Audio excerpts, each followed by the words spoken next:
Two very excitable dogs in the back.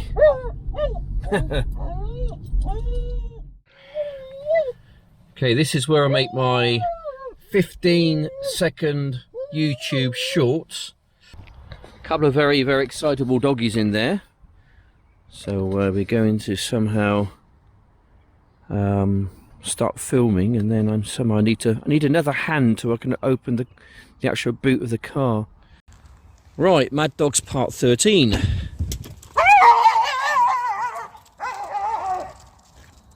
There we go.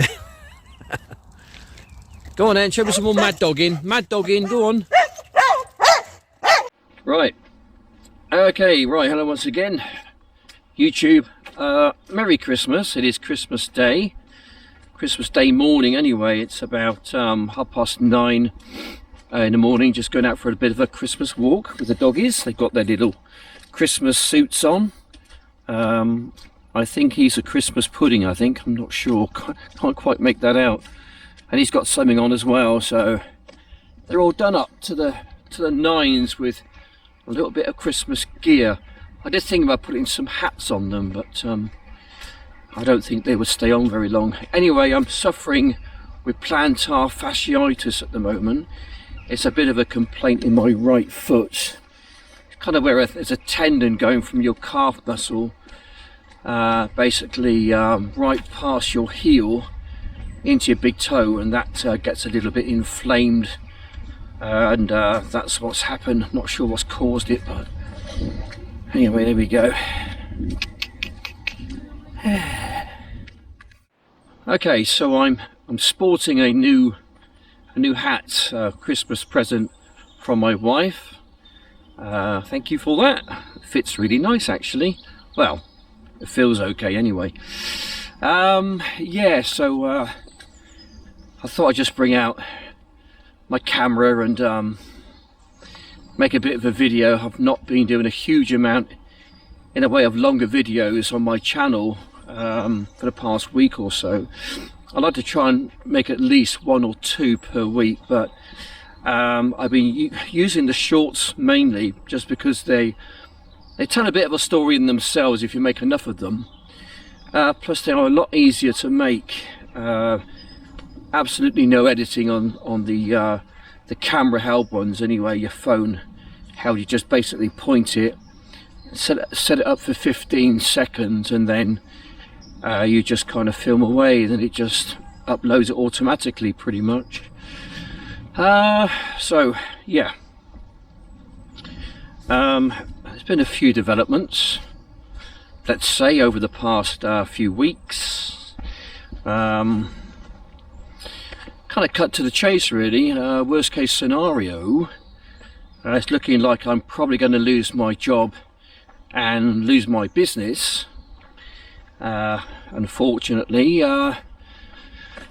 So basically my taxi driver's badge, it ran out back in August, and they renew it well, you've got to renew it every 3 years. When it was done every year, it was a lot easier to remember to renew it. You know, it's a bit like your TV license or your car insurance or something. You know, you just remember automatically to do it pretty much. But every 3 years, it's a bit more difficult. You just lose track of time, and time just runs away. Anyway, so I forgot to renew it. The licensing authority, they said that they sent me an email out on the 6th of April this year, and I didn't receive it. I can't remember getting it. I've looked in all my boxes in my email folders and I can't see it for the life of me. So anyway, I didn't receive one, I believe, and I carried on working unbeknownst to myself that I was operating unlicensed, which is obviously a big thing. You know, it is my responsibility to make sure that my licenses are all up to date. I do it with my car, it's done pretty much every year, and that's a lot easier to remember. But with my taxi badge license, it's every 3 years, so it just basically slipped my mind. So as a result of that, I'm now being investigated by the issuing licensing authority. So I've had to send in pretty much all the jobs which I've done since my license ran out on the 18th of August this year. So I'm not sure how that's going to pan out at the moment.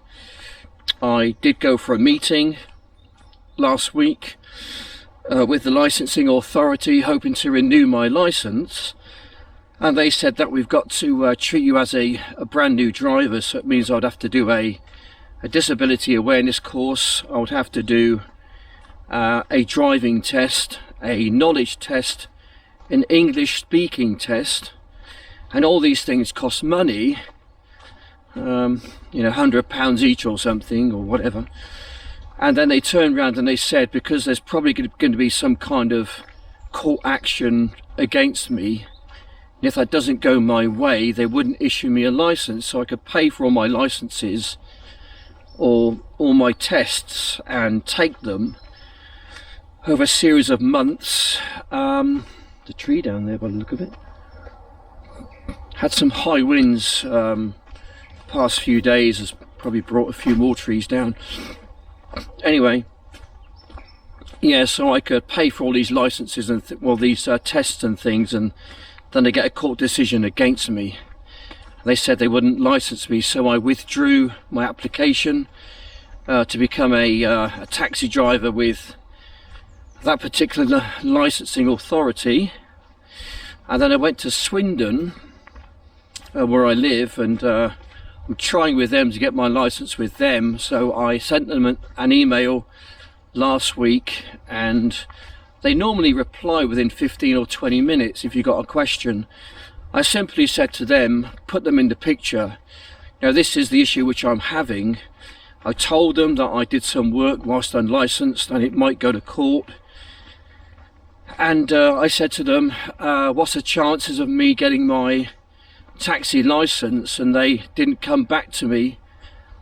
They still haven't come back to me. I don't suppose I'll get anything now until the new year, which kind of puts me in a bit of a spot, really.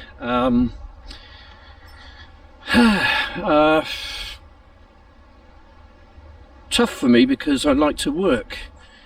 I'm a bit of a workaholic, you know. I do some long hours, start at 2 or 3 o'clock in the morning sometimes, and I'm still going pretty much right through until 8 or 9, 10 o'clock the same evening, you know, and kind of doing it all again the next day. Oh, it's a bit windy now.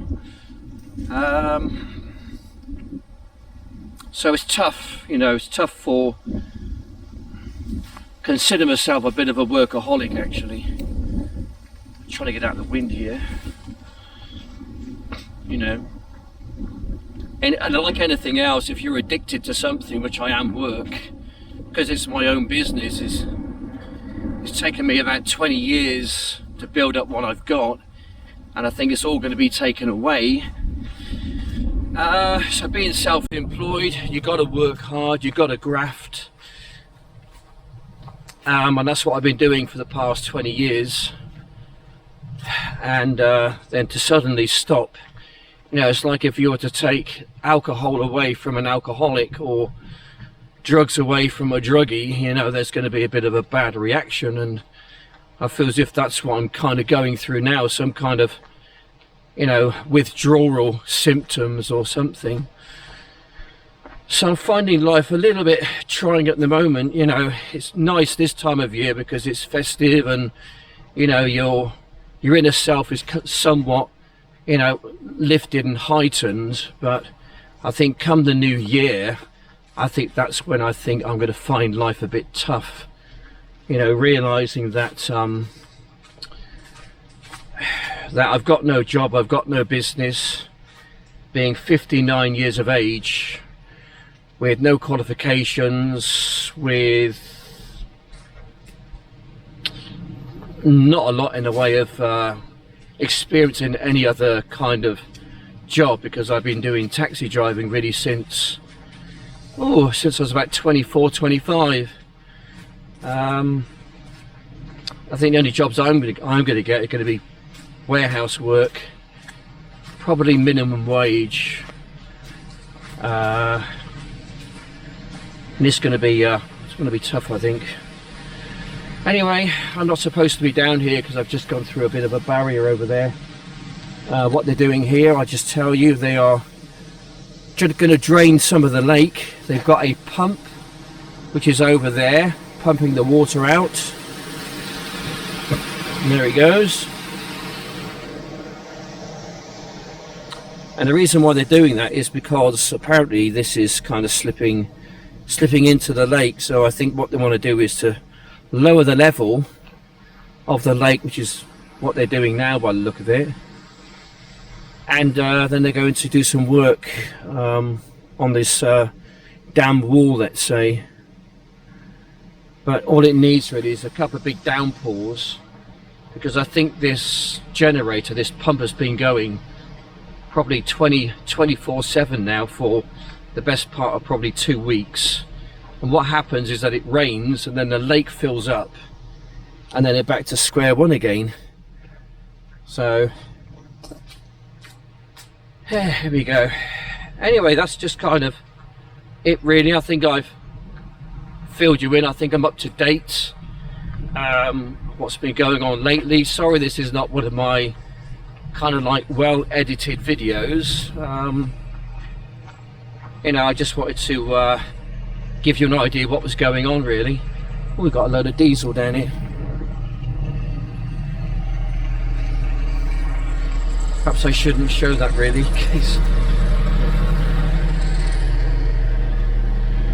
There we go. Okay, right. There we go. So you know, so my future really is in the hands of the authorities right now, and I'm not sure exactly how it's going to play out, but I've got a feeling that that things are not really going to they're going to go my way, let's say. We'll just have to see on that one.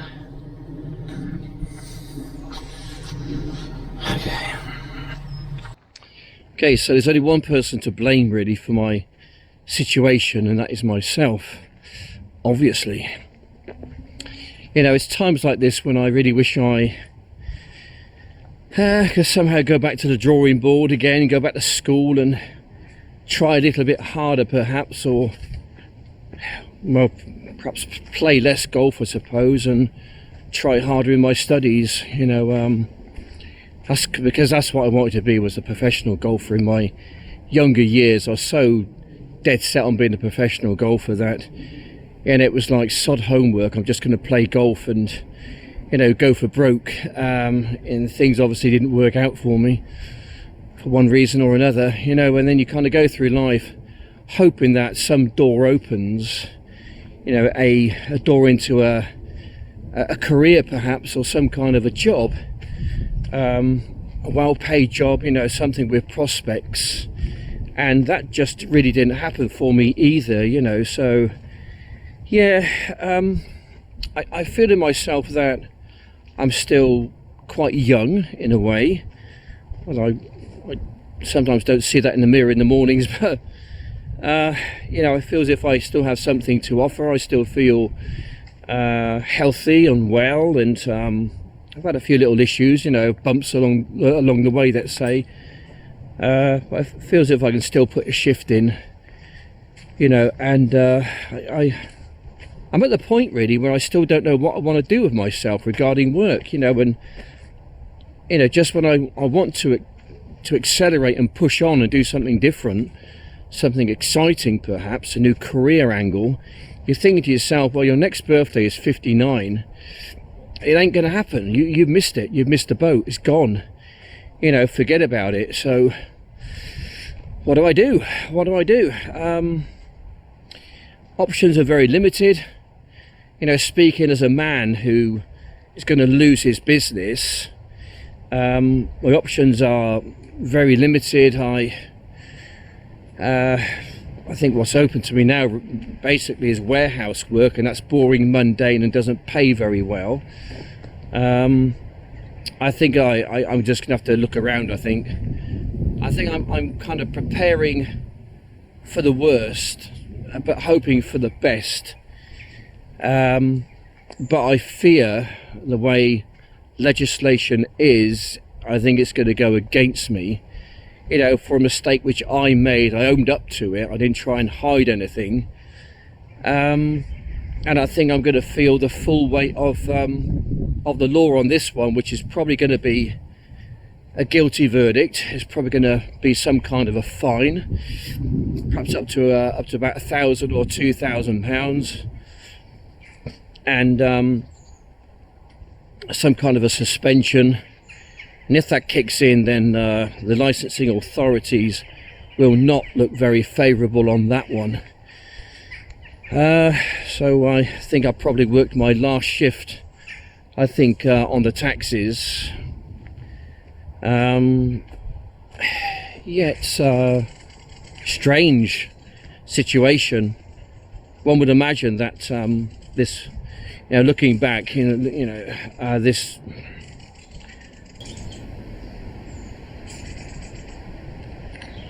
Okay, right. End of video. Happy New Year. Happy Christmas. Get Christmas out of the way first, shall we? And we'll see what the new year brings.